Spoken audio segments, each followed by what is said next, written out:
యాకోబు రాసిన పత్రిక 4వ అధ్యాయము 14వ వచనం.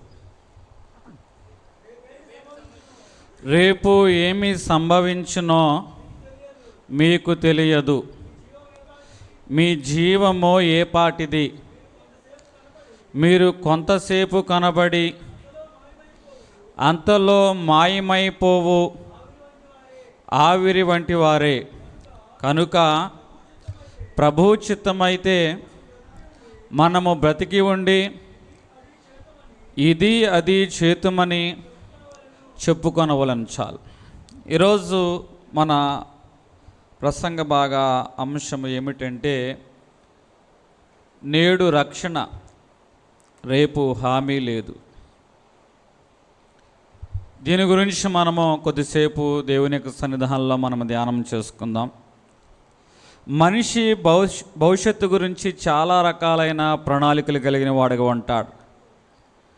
రేపటి కాలానికి నేను ఇది చేస్తాను అది చేస్తాను అని కలలు కంటూ ఉంటాడు. కానీ దేవుడు చెప్తున్న వాడుగా ఉన్నాడు, నీ బ్రతుకు నీటి ఆవిరి వంటిది. అది అంతలో కనబడి అంతలో మాయమైపోయే బ్రతుకు మానవుని యొక్క బ్రతుకు. జీవితం అనేది చాలా స్వల్పంగా ఉంది. కీర్తనాకారుడు కూడా అదే అంటున్నాడు. 39వ కీర్తన 4వ వచనం నుంచి చదువుకుందాం. యెహోవా, నా అంతము ఎట్లున్నదని, నా దినముల ప్రమాణము ఎంతైనదో నాకు తెలుపుము. నా ఆయువు ఎంత అల్పమైనదో నేను తెలుసుకొనగోరుచున్నాను. నా దినముల పరిమాణము నీవు బెత్తిడంతగా చేసి ఉన్నావు. నీ సన్నిధిని నా ఆయుష్కాలము లేనట్టే ఉన్నది. ఎంత స్థిరుడైననో ప్రతివాడు కేవలము వట్టి ఊపిరి వలె ఉన్నా. ఎంత స్థిరుడైనా ప్రతివాడు కేవలము వట్టి ఊపిరి వంటి వాడై ఉన్నాడు. ఎందుకంటే మనము శీతాకాలంలో, చలికాలంలో మనం చూసుకున్నప్పుడు నోట్లోంచి హా హా అంటాం. అట్లా అన్నప్పుడు ఒక ఆవిరి అనేది బయటకు వస్తుంది. కాసేపటికి ఆ ఆవిరి కాస్త ఏమైపోతుందంటే మాయమైపోతుంది, కనుమరుగైపోతుంది. ఈ యొక్క గ్రంథకర్త చెప్తుంది కూడా అదే. మన జీవితము నీటి ఆవిరి వంటిది. ఎంత స్థిరుడైనా సరే ప్రతివాడు వట్టి ఊపిరి వంటి వాడాయనో, వట్టి ఊపిరి వంటి వాడాయనో. డిఎల్ మూడీ గారు ఒక సందర్భంలో ఒక చోట సువార్త సభను ఆయన చెబుతూ ఉన్నప్పుడు అనేక మంది రక్షణ గురించి హెచ్చరిక చేసి ఆ యొక్క సభ అనంతరము వారితో మాట్లాడుచున్నాడు మైకులో బిగ్గరగా. ఇదిగో, రక్షణ గురించి మీరు ఒక నిర్ణయం తీసుకోండి. ఒక వారం రోజుల తర్వాత మీరు ఆ రక్షణ గురించి మరింతగా మీరు ముందుకు వెళ్ళండి అని, వారం రోజుల తర్వాతనే మీరు సరి చేసుకోండి అని చెప్పిన వాడుగా ఉన్నాడు. కానీ వారం రోజులు జరగక క్రితమే అనుకోకుండా ఒక గొప్ప ప్రమాదం అనేది సంభవించటం వలన అనేక మంది చనిపోయిన వారుగా ఉన్నారు. వారు రక్షణ అవకాశం ఉన్నప్పుడు దాన్ని తీసుకోవాలని అనుకున్నారు వారం తర్వాత. కానీ ఇంతలోనే ఏమైందంటే గొప్ప ప్రమాదం అనేది జరిగి వారి ప్రాణం అనేది పోయింది. అప్పటి నుంచి ఆయన ఏమంటాడంటే, ఆ డిఎల్ మూడీ గారు, ఇదిగో రేపటికి వాయిదా వేయకండి. ఈరోజే ప్రభువుని మీ స్వకీయ రక్షకునిగా స్వీకరించండి అని ఆ సంఘటన నాటి నుంచి ఎక్కడ తన వర్తమానం వినిపించినా కూడా రక్షణ గురించి జనులైన వారిని పురుకొలిపిన తర్వాత రేపు ఎల్లుండు ఆలోచించి నిర్ణయం తీసుకోండి అనడం మానేశాడు. రేపటి గురించి వాయిదా వేయడం మానేయండి. ఈరోజే యేసుని మీరు ఎందుకంటే మన ఆయువు వట్టి ఊపిరి వంటిదాయినో. భవిష్యత్తు అనేది మన చేతుల్లో లేదు. సామెతలు రాసిన గ్రంథము 27వ అధ్యాయము ప్రారంభ వచనములు మనం చూసుకున్నట్లయితే, రేపటి దినమును గూర్చి అతిశయపడకము, ఏ దినమున ఏది సంభవించునో ఎవనికి తెలియదు. ఎందుకంటే యెషయా 38 ప్రారంభములో ఇక్కడ హిజ్కియా ఉన్నాడు. ఇదిగో రేపటి దినమున ఏం జరుగుతుందో నీకు తెలియదు, ఏ దినమున ఏది సంభవిస్తుందో మీకు తెలియదు. హిజ్కియా తన యొక్క రాజ్యాన్ని ఏలుబడి చేస్తున్నప్పుడు ప్రవక్త వచ్చి చెబుతున్న మాట ఏమిటంటే, ఇదిగో నీ ఇంటిని నీవు చక్క చేసుకో, నీ ఇంటిని నీవు సరిచేసుకో, నువ్వు చచ్చిపోతావన్నాడు. నేను ఇంత బాగా పరిపాలన చేస్తున్నా, ఇంత దేవుని యొక్క విషయంలో యథార్థంగా ఉన్నా, నేను ఇంకొంతకాలము పరిపాలన చేస్తాను అనుకుని నిశ్చింతగా ఉన్నాడు ఈ యొక్క హిజ్కియా. ప్రవక్త వచ్చి అంటున్నాడు, నీ ఇల్లు చక్కబెట్టుకో, నీవు చచ్చిపోతావు అనగానే వెంటనే ఈ రాజు దేవుని వైపు తిరిగి దుఃఖముతో కన్నీళ్లతో ప్రార్థన చేసిన వాడుగా ఉన్నాడు. అప్పుడు దేవుడు హిజ్కియా యొక్క ఆయుష్ను పొడిగించాడు, లేకపోతే ఆ రోజు చనిపోయేవాడేమో. రేపటి రోజు అనేది మన చేతుల్లో లేదు, నీ ప్రాణము కూడా నీ చేతుల్లో లేదు. మన ప్రాణము, మన భవిష్యత్ ప్రణాళికలు అన్నీ కూడా దేవుని చేతుల్లోనే ఉన్నాయి. ఎందుకంటే ఇక్కడ బైబిల్ గ్రంథంలో భార్యాభర్తలుగా ఇద్దరు ఉన్నారు. వారిరువురు కూడా దేవుని సన్నిధానంలో దైవజనుడి ఎదుటికి వచ్చారు. దైవజనుడి దగ్గరికి వచ్చి ముందు భర్త వచ్చాడు, తర్వాత భార్య వచ్చింది. ఇద్దరు ఒకే విధముగా దైవజనుడి ఎదుట అబద్ధం ఆడారు.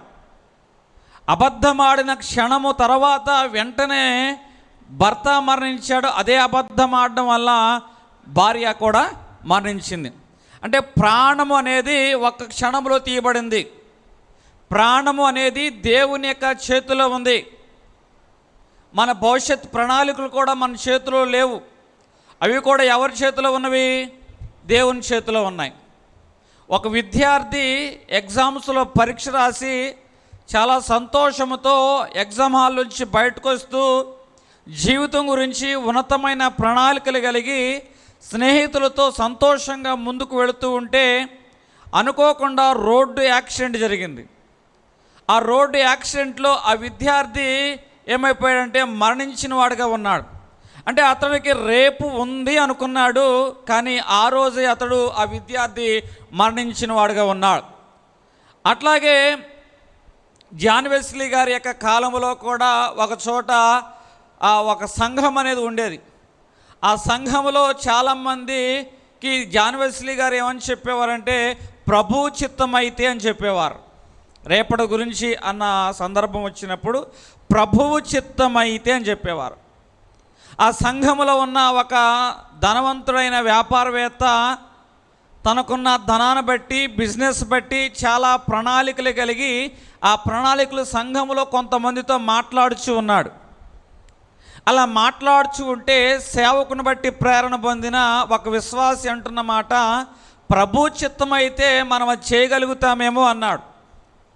వెంటనే ఆ ధనవంతుడైన వ్యాపారవేత్తకి ఆ మాట కఠినంగా అనిపించింది. ఆ మాటను ఒప్పుకోలేదు.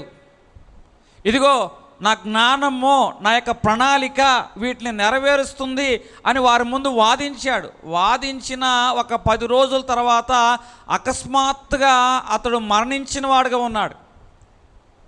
ఈ సంఘటన గమనించిన సంఘంలోని అనేక మంది ఆ భయం వారి గుండెల్లో పట్టుకొని దేవుని వైపు వెంబడించడం ప్రారంభించారు. దేవుని నామానికి మహిమ కలుగును గాక. అంటే రేపు అనేది మన చిత్తములో లేదు. మన రేపటి గురించి చాలా ప్రణాళికలు కలిగి ఉంటాం, కానీ అసలు ఈ క్షణమే మన చేతుల్లో లేదు. ఈ క్షణమే మన చేతుల్లో లేదు. ఎందుకంటే ఇప్పుడు దాకా మన పక్షంగా మనతో పాటు ప్రయాణం చేసిన వ్యక్తి, మనతో పాటు జీవనం కొనసాగించిన వ్యక్తి సడన్గా హార్ట్ స్ట్రోక్ వచ్చి చనిపోతాడు. అయ్యో ఇప్పుడు దాకా నాతో పాటే ఉన్నాడే అని నువ్వు అనుకోవచ్చు, కానీ ఈ క్షణము నెక్స్ట్ మినిటే మన చేతుల్లో లేదు. మనతో పాటు ఉన్నవారు మనతో తర్వాత నిమిషం ప్రయాణం చేస్తారు అన్నది కూడా గ్యారెంటీ లేదు. అందుకే ఇక్కడ దేవుడు చాలా స్పష్టంగా చెప్తున్నవాడుగా ఉన్నాడు, రేపేమి సంభవించును మీరు ఎరగరు, రేపేమి సంభవించును మీరు ఎరగరు. ఇక్కడ శాశ్వతంగా ఏదైతే శాశ్వతం అని అనుకుంటారో దానికోసం సిద్ధపడే వారిని వాక్యం ఏమని చెప్తుందంటే జ్ఞానులు అంటుంది. రేపు అనేది మన జీవితంలో శాశ్వతము కాదు, తర్వాత గడియే కానీ తర్వాత నిమిషమే కానీ మన జీవితంలో శాశ్వతం కాదు. మరి ఏమిటి నీ జీవితంలో శాశ్వతం అంటే ప్రభు ద్వారా మనం పొందుకున్న రక్షణ అనే అనుభవం శాశ్వతం. ఈ రక్షణ అనే అనుభవం ద్వారా మనం పొందుకునే నిత్య జీవం అనేది శాశ్వతం. ఈరోజు శాశ్వతము కోసం ఎవరైతే సిద్ధపడతారో ఆ సిద్ధపడిన వారిని దేవుడు ఏమంటాడంటే జ్ఞానులు అంటాడు. లోకాసు వార్త 12వ అధ్యాయంలో ఇక్కడ సంపన్నుడైన మూర్ఖుడు ఉన్నాడు. ఈ సంపన్నుడైన మూర్ఖుడు అంటున్నాడు, పెద్ద పంట తన ఇంటికి తెచ్చుకున్నవాడుగా ఉన్నాడు. నా ప్రాణమా తినము త్రాగుము సుఖించము, చాలా దినాలు వీటిని బట్టి నువ్వు సంతోషించుము అని సంపన్నుడైన మూర్ఖుడు తను సంపాదించిన విస్తారమైన పంటను బట్టి అతడు సంతోషిస్తూ ఉంటే దేవుడు ఏమంటున్నాడంటే, మూర్ఖుడా ఈ రాత్రి నీ ప్రాణము పోతే, రేపటి గురించి మూర్ఖుడు ఆలోచిస్తున్నాడు కానీ దేవుడు ఈ రాత్రి గురించి మాట్లాడుతున్నాడు. నీ జీవితంలో నీ యొక్క ఉద్దేశాలు ఎలాగున్నాయి? మన సంపాదనే కానీ మన ఇల్లే కానీ మన బంగారమే కానీ మనం కలిగిన ఏదైనా కూడా అవి ఇక్కడే మిగిలిపోతాయి. మరి ఏది మన వెంట వస్తుంది అంటే అది మన రక్షణ పొందిన ఆత్మ మన వెంట వస్తుంది, రక్షించబడిన ఆత్మ మన వెంట వస్తుంది అన్న విషయం మాత్రము మీరు మర్చిపోవద్దు. ఎందుకంటే ఒక తల్లి ఒక ఉజ్జీవ కూడికి వెళ్ళింది. ఆ ఉజ్జీవ కూడికి వెళ్ళినప్పుడు తన కుటుంబం మొత్తాన్ని కూడా ఆ కూడిలోకి తీసుకువెళ్ళింది. అప్పుడు ఆమెకు ఒక ఆశ కలిగింది, ఇదిగో నా బిడ్డలైన వారు కూడా రక్షణ పొందితే ఎంత బాగుండు అనుకుంది. ఆమె ఆశ గల ప్రాణానికి తగ్గట్టుగా ఆ కూడికలో బిడ్డలైన వారు రక్షణ అనుభవాన్ని పొందుకున్న వారుగా ఉన్నారు. కొన్ని దినములైన తర్వాత తల్లి అనారోగ్యం చేత మరణించింది. కానీ ఆ తల్లికి ఒక తృప్తి, ఆ తల్లి మరణించిన తర్వాత కూడా ఇప్పుడు వారి బిడ్డలు ఏ అనుభవంలో ఉన్నారంటే రక్షణ అనే అనుభవంలో వారు ఉన్నవారుగా ఉన్నారు. ఈరోజు చాలామంది తల్లిదండ్రులు బ్రతికి ఉన్నప్పుడే రక్షణ పొందుకోండి అని మాట్లాడుతూ ఉంటారు. రక్షణ పొందుకోండి అని చెబుతూ ఉన్నా కూడా చాలామంది నిర్లక్ష్యం అనేది చేసేవారుగా ఉంటారు. తల్లి బ్రతికున్నంత కాలం కూడా మనం నిర్లక్ష్యం చేస్తాం. తల్లి చనిపోయిన తర్వాత నువ్వు ఎంత రక్షణ తీసుకున్నా, అయ్యో నా తల్లి బ్రతికున్నప్పుడు ఈ రక్షణ తీసుకుంటే ఎంత బాగుండు అని ఒక మనోవేదన నీ జీవితంలో ఎల్లవేళలా ఉంటుంది. అందుకే ఇప్పుడు శాశ్వతమైన దాని కొరకు మనం పరిగెత్తే జ్ఞానులుగా ఉండాలి. మన సంపాదనే కానీ డబ్బే కానీ బంగారమే కానీ ఇల్లే కానీ పొలము కానీ ఏది మన వెంట రాదు. రేపేమి సంభవిస్తుందో మనకు తెలియదు. మన జీవితము నీటి ఆవిరి వంటిది, రేపు మన చేతుల్లో లేదు. అసలు మరుక్షణమే ఇంకో గంటే మన చేతుల్లో లేదు. ఈ రాత్రి నీ ప్రాణాన్ని దేవుడు అడిగితే నువ్వు ఎక్కడికి వెళతావు? ఒక వ్యక్తి మరణ ఛాయల్లో ఉన్నాడు, ఒక చంటి బిడ్డ. డాక్టర్ గారు వచ్చి అన్నాడు, ఈ బిడ్డ మరణిస్తాడు అని ఆ తల్లిదండ్రుల దగ్గర చెప్పినప్పుడు ఆ తల్లిదండ్రులు ఎంతో దుఃఖవదనంతో నిండిపోయారు. వెంటనే ఆ పిల్లవాడు అంటాడు, అమ్మా నేను మరణిస్తే ఎక్కడికి వెళతాను, నేను మరణిస్తే ఎక్కడికి వెళతానన్న పిల్లవాడు అంటుంటే ఆ తల్లి ఆ తండ్రి చాలా కుమిలిపోయిన వారుగా ఉన్నారు. అయ్యో నిజమే కదా, మరణము తర్వాత ఒక జీవము శాశ్వతమైనది ఉన్నది అని మనము తెలుసుకోలేకపోయాం, మన బిడ్డలకి తెలపలేకపోయాము అని వారు ఎంతగానో దుఃఖపడుచు ఉన్నవారుగా ఉన్నారు. రేపు నీది కాదు, తర్వాత క్షణము నీది కాదు. ఇప్పుడు దేవుడు సూటిగా నిన్ను అడుగుచూ ఉన్నవాడుగా ఉన్నాడు. ఈ రాత్రి నీ ప్రాణాన్ని అడిగితే నీ ప్రాణము ఎక్కడికి వెళుతుంది? మనిషి యొక్క ఆయుష్ వట్టి ఊపిరి వంటిది. మరి ఇట్టి ఊపిరి వంటి ఆయుష్ నిమిత్తము నువ్వు ఎట్లాంటి ప్రణాళిక కలిగిన వాడుగా ఉన్నావో ఒకసారి దేవుడు నిన్ను అడుగుచున్నవాడుగా ఉన్నాడు. ఇంకొంచెం లోతుగా 2 కొరింథీ రాసిన పత్రిక 6వ అధ్యాయము 2వ వచనము. అనుకూల సమయము మందు నీ మొర ఆలకించి తిని, రక్షణ దినమందు నిన్ను ఆదుకొంటిని అని ఆయన చెప్పు. ఇదే అనుకూలమైన సమయము, ఇదే రక్షణ దినము అని అంటున్నాడు. మనిషి ఎప్పుడు కూడా రేపు అని వాయిదా వేస్తాడు. 3 రోజులు బట్టి మీటింగ్లు జరుగుతున్నాయి కదా. చాలామంది అడుగుతున్నారు మీటింగ్ రావచ్చు కంటే రేపు వస్తాలే అంట. నిన్న అడిగితే ఏమన్నారు తెలుసా? రేపు వస్తాలే అంట. ఇప్పుడు ఈరోజు వచ్చారు కాబట్టి ప్రార్థన చేయండి తమ్ముళ్ళు అంటే రేపు నుంచి చేస్తాలే అంటారు. బైబిల్ చదవండి తమ్ముళ్ళు అంటే ఏమంటారు? రేపటి నుంచి బైబిల్ చదువుతాలే అంట. అంటే మనిషి అనేవాడు ఎప్పుడు కూడా రేపు చేస్తాలే, రేపటిని గురించి ఆలోచిస్తా, రేపు అని వాయిదా వేసేవాడుగా ఉంటాడు. అయితే నేను చెప్తున్న మాట ఇదిగో అయ్యా, దేవుని యొక్క వాక్యం నీ గురించి ఇట్లా సూటిగా మాట్లాడుతుంది. ఈరోజే రక్షణ దినము, ఇదే అనుకూలమైన సమయము. నువ్వు దేవునికి వ్యతిరేకంగా ఏ విషయాల్లో అయితే తిరిగి పాపాన్ని మూటగట్టుకున్నవాడుగా ఉన్నావో ఆ మోయలేని భారము నిమిత్తము దేవుని యొక్క సన్నిధానంలోకి వచ్చి నువ్వు పశ్చాత్తాపడు అంటే అని ఆ రేపొద్దు నుంచి నేను వచ్చి పశ్చాత్తాపడతానని అంటూ ఉంటాను. రేపు పశ్చాత్తాపడతానంటారే కానీ ఈ క్షణమే ప్రకటించబడుచున్న వాక్యం బట్టి ఉన్న స్థలంలోనే మనసులో దేవుని నిమిత్తము పశ్చాత్తాపడే మనసు ఎంతమందికి వస్తుంది? ఇంకా ఇది నా గురించి కాదులే, ఇది నాకు కాదులే అనే అనుభవం మనలో ఉంటుంది కదా. ఇదే ప్రమాదము. మనిషి ఎప్పుడు కూడా రేపు అని వాయిదా వేస్తూ ఉంటాడు. కానీ వాక్యం చెప్తుంది ఇదే అనుకూలమైన సమయము, నేడే రక్షణ దినము. దేవుడు మన కొరకు కృపాద్వారము అనేది తెరిచిన వాడుగా ఉన్నాడు. ఎవరైతే ప్రయాసపడి భారం మోయిస్తున్నారో వారందరినీ నా యొద్దకు రండి అంటున్నాడు. మీ భారం నా మీద వేయండి అంటున్నవాడుగా ఉన్నాడు. నేను మీకు విశ్రాంతినిస్తాను అంటున్నవాడుగా ఉన్నాడు. కానీ మనము మన పాప భారాన్ని మనమే మోయడానికి సిద్ధపడుచు ఉన్నాం. ఆ పాపాన్ని దేవుని మీద వేయించినట్లయితే అది మనకి విశ్రాంతిగా ఉంటుంది, మన కాడి సులువుగా ఉంటుంది. అందుకే దేవుడు ఏం చేస్తాడంటే చాచిన చేతులతో దినమెల్లా నిన్ను రమ్మనుచున్నాడు. రమ్మనుచున్నాడు నిన్ను యేసు, పిలుచుచున్నాడు ప్రియమైన యేసు అనే పలవులన్నీ కూడా మన కోసమే. పాపభారము మోయిచున్న, శాపభారం మోయిచున్న వారి కోసమే ఈరోజే ఆ యొక్క మాటను అంగీకరించి దేవుని పిలుపుకు లోబడినట్లయితే. ఏ సన్న స్వరమన్నా నీవెప్పుడైనా విన్నావా? అబ్రహాము ఆ స్వరము విన్నాడు, పౌలు ఆ స్వరము విన్నవాడుగా ఉన్నారు. వారి జీవితాలు మార్చబడ్డాయి. మరి నీవు దేవుని స్వరము వినే సమయం ఇది. విన్న స్వరాన్ని బట్టి పశ్చాత్తాపడే సమయం ఇది.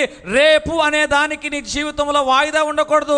ఈరోజే అనుకూలమైన సమయము, ఇదే రక్షణ దినము. అందుకే దేవుడు మనందరి నిమిత్తము రేపు కృపాద్వారం తెరుస్తానంటలా.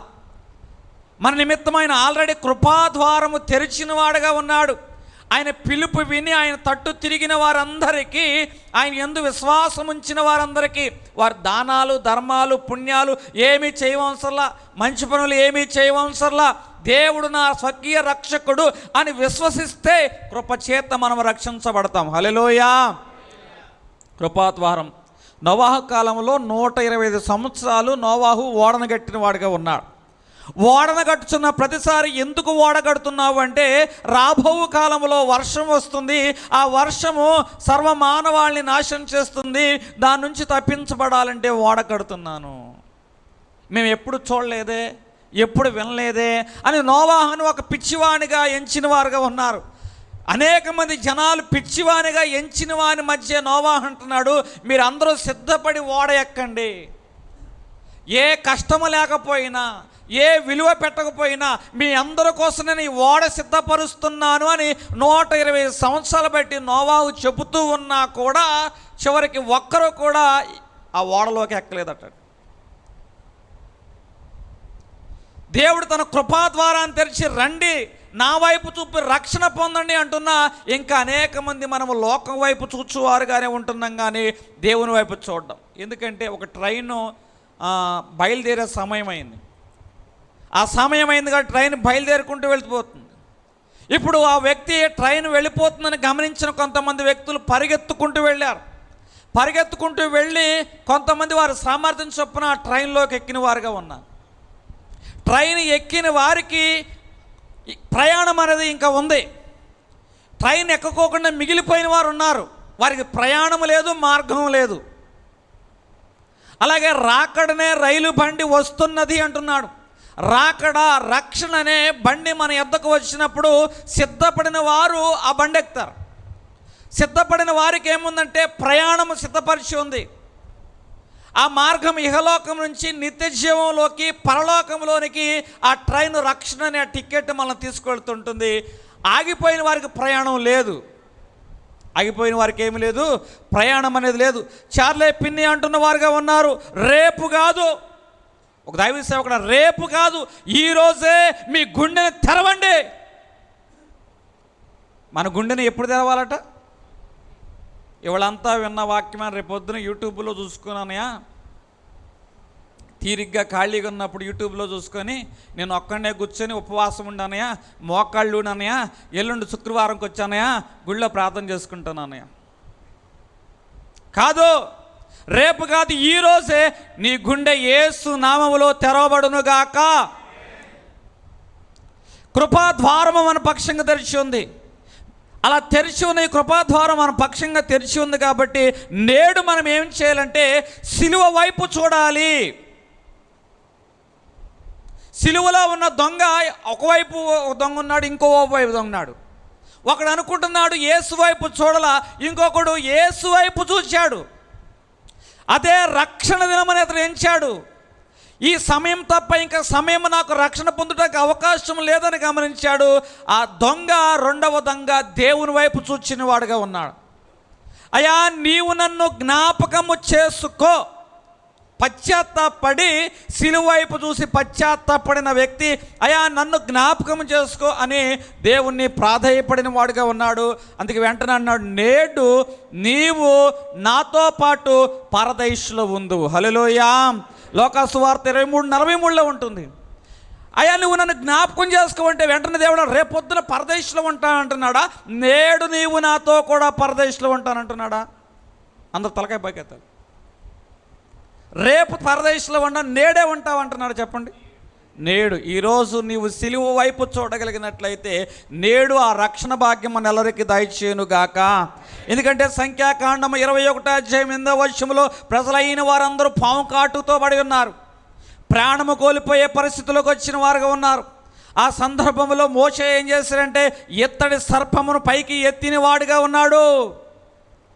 ఎవరైతే ఆ ఇత్తడి సర్పం వైపు వారు దృష్టి ఉంచిన వారుగా ఉన్నారో, ఆ ఇత్తడి సర్పం వైపు వారు కన్ను దృష్టి పెట్టిన వారుగా ఉన్నారో, అది ఏం చేసిందంటే వారి యొక్క విషమును విరిచేసింది. ఎత్తిన సర్పం వైపు చూచిన వారే విషం నుంచి విరుగుడు పొందిన వారుగా ఉన్నారు. మిగిలిన వారందరూ కూడా మరణించిన వారుగా ఉన్నారు. అంటే సిలువ వైపు చూచిన దొంగ రక్షించబడినట్లు, ఇత్తడి సర్పము విషముతో నిండిన వారు ఇత్తడి సర్పం వైపు చూచిన వారు రక్షించబడినట్లు నీవు కూడా ఏం చేయాలంటే దేవుని వైపు చూడాలి. ఇంకా మనం చూసుకున్నట్లయితే ఒక వైద్యుడికి ఒక అనారోగ్యకి ఒక బలహీనత వచ్చింది. ఆ బలహీనత నిమిత్తము వైద్యుడు చాలా అత్యవసరంగా మందులు వేయవలసి వచ్చింది. అత్యవసరంగా ట్రీట్మెంట్ చేస్తేనే అతను బతుకుతాడు. వెంటనే ఈ రోగం కలిగిన వాడు ఈ మందులు తీసుకొని అయ్యా బాబు చాలా థ్యాంక్స్ అండి డాక్టర్ గారు, సరే రేపొద్దున ఈ మందులు వేసుకుంటాను అన్నాడు అనుకోండి. నీకేదో పాము కరిసింది, పాము కరిసిన తర్వాత డాక్టర్ గారు మందు ఇచ్చాడు, చాలా థ్యాంక్స్ అండి, రేపొద్దున ఇంటికి వెళ్ళాక మందు వేసుకుంటాను అనుకున్నాను. రేపొద్దున నువ్వు ఉంటావా? నువ్వు ఉంటావు, కానీ నీలో జీవం ఉండదు. నీ ఇంటి ముందు ఏముంటుంది? టెంట్ ఉంటుంది. ఆ టెంట్ కింద ఎవరు ఉంటారు? బంధువులు ఉంటారు. కాసేపటికి ఏమైంది? శవయాత్ర మొదలైంది. కాబట్టి ఇక్కడ రేపటి గురించి రేపు కాదు, ఈరోజే నీ గుండెను తెరువు అంటున్నవాడుగా ఉన్నాడు. అంటే నేడు మనము సిలువ వైపు చూడువారుగా ఉండాలి. అంటే పాపములకు ఔషధము యేసుక్రీస్తు. పాము కాటుకు ఔషధము ఆ మందైతే, ఆ ఇత్తడి సర్పం అయితే, అట్లాగే పాపములకు ఔషధము ఎవరు అంటే యేసుక్రీస్తు. కాబట్టి ఆ ఔషధమైన యేసుక్రీస్తు ప్రభువారిని నేడే నీవు స్వీకరించుదువుగాక. ఇప్పుడు నేడే మనం ఏం చేయాలంటే కన్నీళ్లతో మన పాపములు ఒప్పుకునేవారుగా ఉండాలి. బైబిల్ గ్రంథములో తప్పిపోయిన కుమారుడు ఉన్నాడు, తండ్రి దగ్గరికి వచ్చిన వాడుగా ఉన్నాడు. కన్నీళ్లతో పశ్చాత్తాపముతో తండ్రి ఎదుట తన పాపాన్ని ఒప్పుకున్నప్పుడు తండ్రి ప్రేమించి ఆ పాపాలు క్షమించి కౌగులించుకొని ముద్దు పెట్టుకున్న వాడుగా ఉన్నాడు. మరి నీవు దేవుని సన్నిధానంలోకి వచ్చి నీ తప్పిదాన్ని ఒప్పుకుంటున్నావా? ఒక చిన్నవాడి చేతిలో ఒక గాజు జాడి అనేది కింద పడి పగిలిపోయింది. కింద పడి పగిలిపోతే తల్లి ఏం చేస్తుందో అన్న భయం వచ్చేసింది, దండిస్తుందేమన్న భయం వచ్చింది. కానీ తల్లి ఎదుటకు వెళ్ళి యథార్థంగా వెళ్ళి, అమ్మా నా యొక్క అజాగ్రత్త వల్ల ఈ జాడి జారి కింద పడిపోయింది, అందులోని పదార్థము పాడైపోయింది అని నిజాయితీగా ఆ తల్లి ఎదుటగా కుమారుడు ఒప్పుకున్నప్పుడు దండించవలసిన తల్లి కుమారుడు యొక్క నిజాయితీని కన్నీళ్లను చూచి ఆ తల్లి ఆ కుమారుని ప్రేమించింది. అలాగే యేసుక్రీస్తు ప్రభువారు కూడా నీవు నేను ఆయన దగ్గరికి వచ్చి పశ్చాత్తాపముతో కన్నీళ్ళు అనేది విడిచిన వారుగా ఉన్నట్లయితే దేవుడు మనల్ని ప్రేమిస్తాడు, మన పాపాలను క్షమిస్తాడు.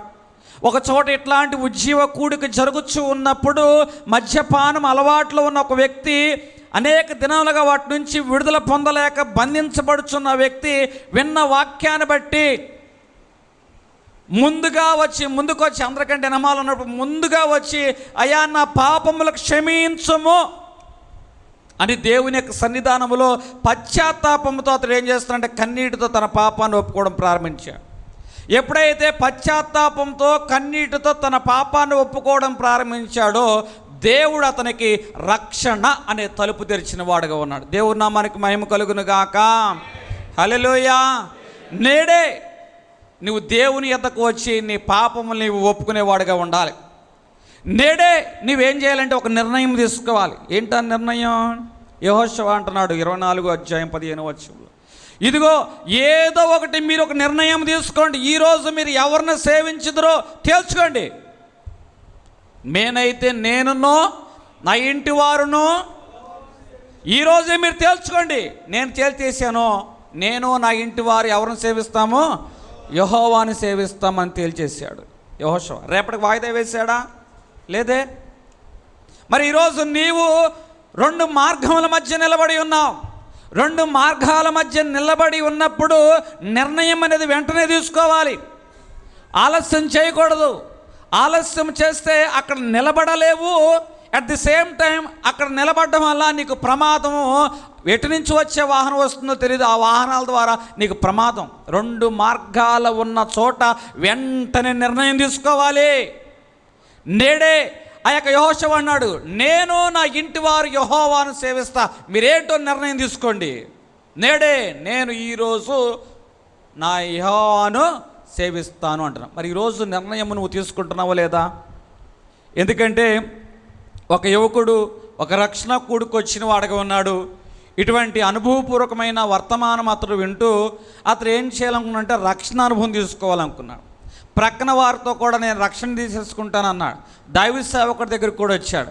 ఏంటి బాబు అంటే రక్షణ చాలా సంతోషం. కానీ ఒక్క నిమిషం ఆలోచించి, అయ్యా నేను కుటుంబ నేపథ్యం కలిగిన వాడిని కాబట్టి నా తల్లిదండ్రులకి ఒక మాట నేను చెప్పి నేను మరుసటి రోజు వచ్చి రక్షణ తీసుకుంటాను అని చెప్పి అక్కడ దాకా వచ్చి వాయిదా వేసి వెళ్ళిపోయాడు. ఆ రోజు రాత్రి ఏం జరిగిందంటే భయంకరమైన యాక్సిడెంట్లో అతను చనిపోయాడు. ఈ సంఘటన విన్న వారందరూ కూడా అతని యొక్క అంతిమ యాత్రలో పాల్గొన్నవారుగా ఉన్నారు. అనేక మందికి అతని యొక్క మరణాన్ని బట్టి ఒక ఆలోచన వచ్చింది. వెంటనే వారందరూ కూడా దేవుని యొక్క సన్నిధానంలోకి వచ్చి రక్షణానుభవంలోకి నడిపించబడిన వారుగా ఉన్నారు. హల్లెలూయా, హల్లెలూయా. కాబట్టి ఈరోజు నేడే ఇదే అనుకూలమైన సమయము. ఈ అనుకూలమైన సమయంలో మనం ఏమి చేయాలటండి? రక్షణ అనేది తీసుకోవాలని వాక్యం చెప్తుంది. ఎందుకు రక్షణ తీసుకోకపోతే ఏమవుతుందంటే నరకంలోనికి మనం వెళ్ళేవారుగా ఉంటాం.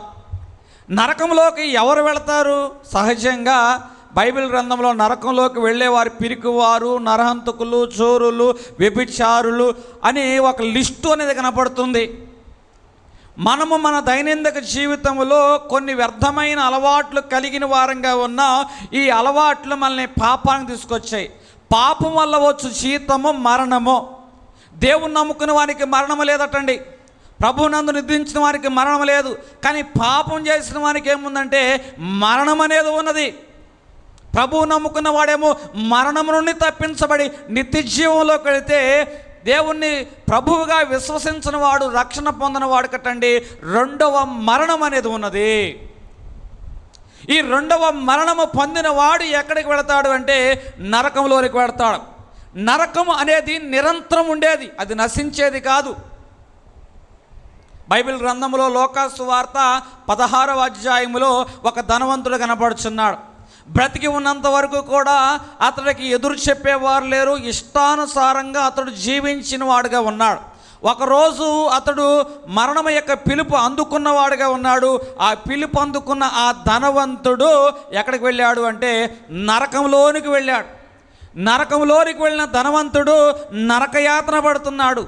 ఒక నీటి చుక్క కూడా ఆ ధనవంతుడికి దొరకట్ల. ఒక్క నీటి చుక్క కూడా దప్పిక కొని ఉన్న ధనవంతుడికి దొరకడం లేదు. అందుకే ఆ ధనవంతుడు అబ్రహాము రొమ్మున, పరదేశంలో అబ్రహాము రొమ్మున ఆనుకొని ఉన్న పేదలాజరును చూచి లాజరును పంపము, లాజరును పంపము, ప్రవక్తలను పంపము అంటున్నవాడుగా ఉన్నాడు. ఎందుకో తెలుసా? తన దప్పిక తీర్చడానికి కాదు. నాలాంటి వారు భూలోకంలో నాకు ఇంకా 5 సహోదరులు ఉన్నారు, వారికి సువార్త అందించాలి.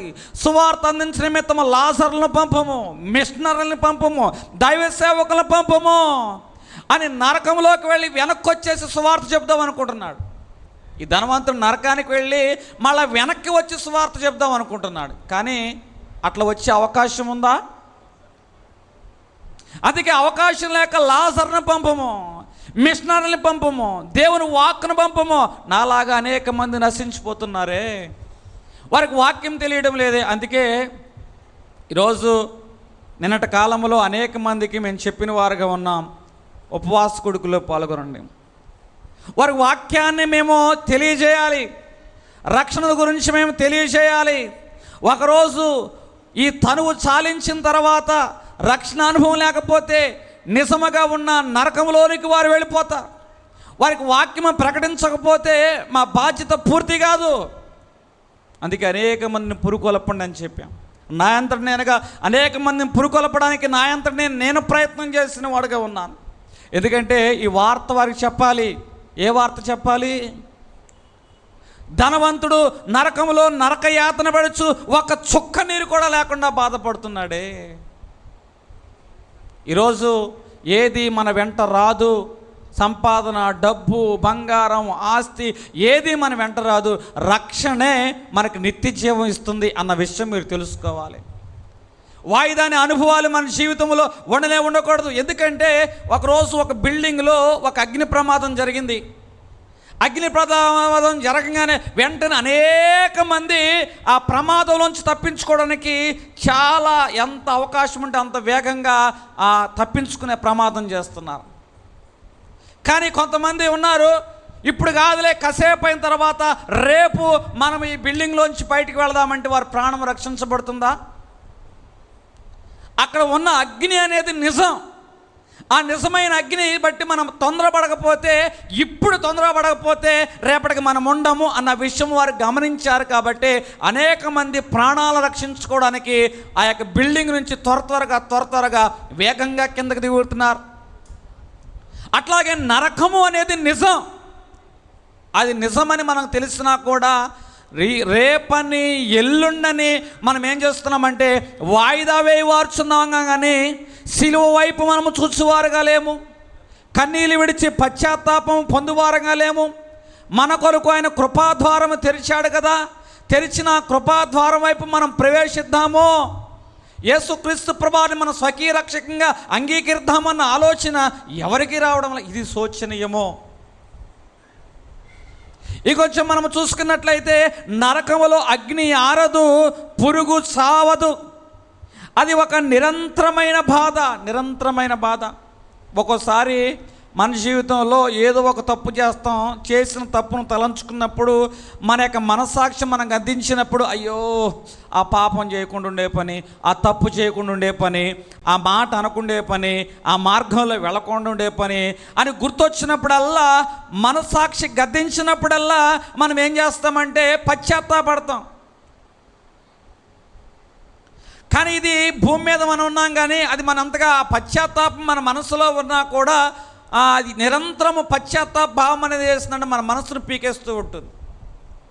ఎలాగైతే ఈ పశ్చాత్తాపపు భావం ఉందో, నరకంలోకి వెళ్ళిన తర్వాత దైవ సేవకులు మనకు సువార్త చెప్పారు కదా, అనేక కూడికల్లో మనం పాల్గొన్నాం కదా, మన తల్లిదండ్రులు మనం రక్షించబడమన్నారు కదా, అయ్యో మనం ఎందుకు వినలేదే అని నిరంతరం పశ్చాత్తాపడినా కూడా అక్కడ అగ్ని ఆరదు, పురుగు అగ్ని మండుచుంటుంది. చిన్న కవ్వొత్తి అంటుకుంటేనే ఆ మంటకు నువ్వు తాళలేవు, కానీ నిరంతరం అగ్ని మండుచుంది. ఆ మంటల్లో నువ్వు ఎలాగూ తాళగలుగుతావు? నరక యాతన పడుతున్నాడట ఈ ధనవంతుడు. ఒకరోజు ఒక తల్లి, చంటి బిడ్డ తల్లి అనుకోని బలహీనత వల్ల సడన్గా చనిపోయింది. ఒక 2 సంవత్సరాల బిడ్డ తల్లి సడన్గా చనిపోయేసరికి ఆ 2-2.5 సంవత్సరాల మధ్య ఉన్న బిడ్డ, ఆ తల్లి ఎంత లేపినా లేకపోయేసరికి అందరి ముందు అమ్మా అమ్మా అంటూ ఆ తల్లిని లేపుతుంటే అనేక మంది దుఃఖవదనంతో ఏమైపోయారంటే, అయ్యో ఈ చంటి బిడ్డ తల్లిని కోల్పోయాడే.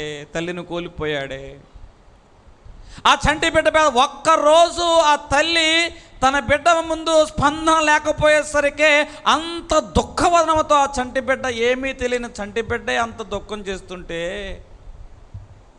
ఒక్క రోజుకే అంత దుఃఖం ఆ చంటి బిడ్డలో వస్తే మరి నరకం అనేది నిరంతరం ఉండేది కదా, అక్కడ అగ్ని ఆరదు కదా, పురుగు చావదు కదా. మరి అటువంటి అనుభవము మనం ఎలాగూ తట్టుకోగలుగుతాం? ఒకసారి మనము ఆలోచన చేసుకోవాలి. నరకము అనేది దేవుని యొక్క ప్రేమ నుండి శాశ్వతంగా మనల్ని వేరు చేసేది. మరి అటువంటి అనుభవం నుంచి మనం తప్పించుకోవాలి అంటే రక్షణ ఒకటే మార్గం, ఇంకే మార్గం లేదు. అందుకే నేనే మార్గము, సత్యమును, జీవనం అంటున్నాడు. యోహాను సువార్త 3:16 యేసును నమ్మువాడు నశింపక నిత్య జీవము పొందును. యేసును నమ్మువాడు నశింపక నిత్య జీవం పొందుతాడు. పాము కాటు వేసిన వానికి వెంటనే వైద్యం జరగాలి. పాపపు కాటు తగిలిన వాడికి వెంటనే యేసుక్రీస్తు ప్రభువారు తన స్వకీయ రక్షకంగా అంగీకరించాలి. హల్లెలూయా. యేసు రక్తమే పాపపు కాటుకు మందు. దేవుని నామానికి మహిమ కలుగును గాక. ఇప్పుడు సిలువ తప్ప మనల్ని ఎవరు కూడా తప్పించలేరు. చిన్న బాలుడు మంటల్లో ఇరుక్కుపోయాడు. అగ్నిమాపక సిబ్బంది వారి యొక్క కర్తవ్యం చొప్పున ఆ చిన్న బాలుని రక్షించడానికి ఛాయశక్తులుగా ప్రయత్నం చేసి ఏం చేశారంటే ఆ ఉద్యోగి ఆ వ్యక్తిని రక్షించాడు. చిన్న బాలుడిని రక్షించబడిన తర్వాత ఆ వ్యక్తి మంటల్లో ఆ కూరుకుపోవటం వలన చాలా గాయాలు ఆ యొక్క అగ్ని వల్ల తగ్గటం వలన కొన్ని రోజులకి మరణించిన వాడుగా ఉన్నాడు. ఈ చిన్న బాలుడు ఒకరోజు పెద్దయిన వాడుగా ఉన్నాడు. నన్ను కాపాడిన వాడు, నా కోసం ప్రాణం పెట్టిన వాడు, నన్ను కాపాడడానికి ఆ మంటలార్పే ఆ యొక్క అధికారి నా కోసం ప్రాణం పెట్టాడు, నేను ఎన్నడూ ఆయన మర్చిపోను అని పెద్దవాడైన తర్వాత కూడా కాపాడి చనిపోయిన ఆ యొక్క మంటలార్పిన అధికారం గురించి మాట్లాడుతున్నాను. ఈరోజు యేసుక్రీస్తు ప్రభువారు కూడా నీ నిమిత్తం నా నిమిత్తము ఆయన మనము రక్షించబడు నిమిత్తము సిలువలో తన రక్తాన్ని ధారగా పోసాడు. బొట్లుగా కాదటండి, ధారగా సిలువలో రక్తాన్ని కాచిన వాడుగా ఉన్నాడు. ఆ చంటి బిడ్డే తను కాపాడిన ఆ వ్యక్తిని మర్చిపోతే మరి నిన్ను నన్ను రక్షించబడుతున్న యేసుక్రీస్తు ప్రభువారిని మనం ఎందుకు మర్చిపోతున్నాం? ఎందుకు మనం ఆయన సహవాసానికి దూరం అవుతున్నాం? ఆయన వాక్యానికి దూరం అవుతున్నాం, ఆయన ప్రార్థనకు దూరం అవుతున్నాం. ఏ రోజైనా మోకరించాయా, ఈరోజు నేను బతికున్నానంటే నీ కృపే. నాకు తెలుసో తెలియక నేను లోకమనే మాలిన్యంలో ఉన్నాను, కాబట్టి ఆ లోకమనే పాపం నా మీద అంటి ఉన్నది ప్రభా అని దేవుని యొక్క సన్నిధానంలోకి వచ్చి నువ్వు పశ్చాత్తాపడి ప్రార్థన చేయగలుగుతున్నావా? నేను రక్షిస్తున్న యేసుక్రీస్తు ప్రభువారికి కృతజ్ఞత కలిగిన వాడుగా ఉన్నావా? నరకం నుంచి మనల్ని తప్పించింది ఒక యేసుక్రీస్తు ప్రభువారు మాత్రమే. ఎందుకంటే ఆయన సిలువలో అమూల్యమైన తన రక్తాన్ని కార్చి ప్రాణాన్ని పెట్టి మనల్ని విలువ పెట్టి కొని ముద్ర వేసుకున్నాడు. నీవు నా సొత్తు అన్నాడు. మరి ఆయన సొత్తు అయిన జనాంగమైన మనము ఆయన బిడ్డలుగా మనం ఈ లోకంలో జీవించాలి అంటే మనం ఏం చేయాలంటే రక్షణను మనము కలిగిన వారముగా ఉండాలి. రక్షణ అనే అనుభవం పొందాలి అంటే నీ జీవితంలో మారు మనసు అనే అనుభవం రావాలి. ఎందుకంటే ఒక వ్యక్తి 2 చెట్లను తీసుకొచ్చాడు, పక్కనే నాటాడు. ఒక చెట్టుకు నీరు పోస్తున్నాడు, ఈ చెట్టుకు నీరు పోస్తున్నాడు. ఒక చెట్టుకు మందు వేస్తున్నాడు, ఈ చెట్టుకు మందు వేస్తున్నాడు. రెండిటికి ఒకే రకమైన పోషణ సంరక్షణ జరుగుతుంది. ఒక చెట్టు ఎదుగుతుంది, ఇంకో చెట్టు ఎదగట్లా. ఎందుకు ఎదగట్లేదా అని కడుపులంకి వెళ్ళాడు. సాధారణంగా మన మొక్కలనేది తెచ్చేది కడుపులంకలే కదా. అక్కడికి వెళ్ళిన తర్వాత అయ్యా మొక్క ఒకటి ఉంది మా ఇంటికాడ ఎదగట్లేదు, ఎప్పుడు చూసినా నీళ్ళు తినేస్తుంది, ఎరువు తినేస్తుంది, కానీ మొక్క ఎదగట్లేదు అంటున్నాడు. అయ్యో సరే ఇంకో మొక్క తీసుకువెళ్ళాయి అంటే అతనికి కావాల్సిన జవాబు అతని దగ్గర రాలా. వేరే అతని దగ్గరికి వెళ్తే అతను అన్నాడు, అట్లానా సరే నువ్వు ఇంటికి వెళ్ళి ఆ మొక్కను తోమన్నాడు. మొక్కను తోవటం ఏంటయ్యా, నేను చెప్పింది చేయి అనగానే ఇంటికి వెళ్ళిన తర్వాత ఆ మొక్కను తవ్వాడటండి. మొక్కను తవ్వితే ఏమైందంటే అక్కడి నుంచి తీసుకొచ్చినప్పుడు ఒక కుండి, ఒక మట్టి పాత్రలో ఏం చేశారంటే ఈ మొక్కను తీసుకొచ్చారు. మట్టి పాత్రతోనే భూమిలో పెట్టాడు. మట్టి పాత్రతోనే ఈ మొక్కను భూమిలో పెట్టాడు. ఈ పక్కన ఉన్న మొక్క మట్టి పాత్ర పగలగొట్టి పెట్టాడు. వేరు లోపలికి వెళ్ళింది, అది వెళ్ళింది. ఇది మట్టి పాత్ర పగలగొట్టకపోవడం వల్ల వేరు అనేది లోపలికి వెళ్ళ. మట్టి పాత్ర ఎప్పుడైతే చూశాడో ఆ మట్టి పాత్రను అతను పగలగొట్టాడు. పగలగొట్టి భూమిలో వేసిన తర్వాత కొన్ని దినాలకి ఆ మొక్కలు ఏం కనబడిందంటే ఎదుగుదల అనేది కనబడింది. పగలగొట్టబడిన మట్టి పాత్ర అనుభవం దేనికి సాదృశ్యంగా ఉందంటే మారు మనసుకు సాదృశ్యంగా ఉంది. హల్లెలూయా. మట్టి పాత్ర అనేది పగలగొట్టబడింది కాబట్టి వేరు లోతుగా వెళ్ళింది. మన యొక్క ఆశీర్వాదమే కానీ దాని యొక్క కృపే కానీ అది ఎదుగుచూ వస్తూ ఉంటుంది. హల్లెలూయా. ఈరోజు నీ జీవితంలో ఈ మారు మనసు అనే అనుభవం రాకపోతే దేవుని యొక్క కృప అనేది నీ మీద పొడిగించబడదు. జీవించి ఉన్నామంటే ఆయన కృపే. ఈ రాత్రి ఏమవుతుందో మనకు తెలియదు, రేపేమవుతుందో తెలియదు, మరుక్షణం ఏమవుతుందో మనకు తెలియదు. కాబట్టి నేడే రక్షణ అనుకూలమైన సమయం ఇది. మరి ఈరోజు దేవుని యొక్క వాక్కు సూటిగా నీతోనే మాట్లాడుచు ఉన్నది. ఎంతమంది ఈరోజు రాత్రి దేవుడు నీ ప్రాణం అడిగితే నువ్వు కలిగిందంత ఏమైపోతుంది? నీ ఆత్మ ఎక్కడికి వెళుతుంది? నీ మనస్సాక్షి నిన్ను గద్దిస్తుందా లేదా? సిలువ వైపు నువ్వు చూడగలుగుతున్నావా లేదా? భక్తులైన వారు దేవుని వైపు చూసి రక్షణ పొందిన వారుగా ఉన్నారు. దొంగ దేవుని వైపు చూసి ఆ రోజే రక్షణ పొందిన వాడుగా ఉన్నాడు. మరి ఈరోజు నువ్వు దేవుని వైపు చూడగలిగితే తన ఉచితమైన కృపణ చేత నిన్ను రక్షించునుగాక. దేవుడు కొద్ది మాటలు మన వెనుకల్లో దీవించునుగాక. ప్రార్థన చేసుకుందాం.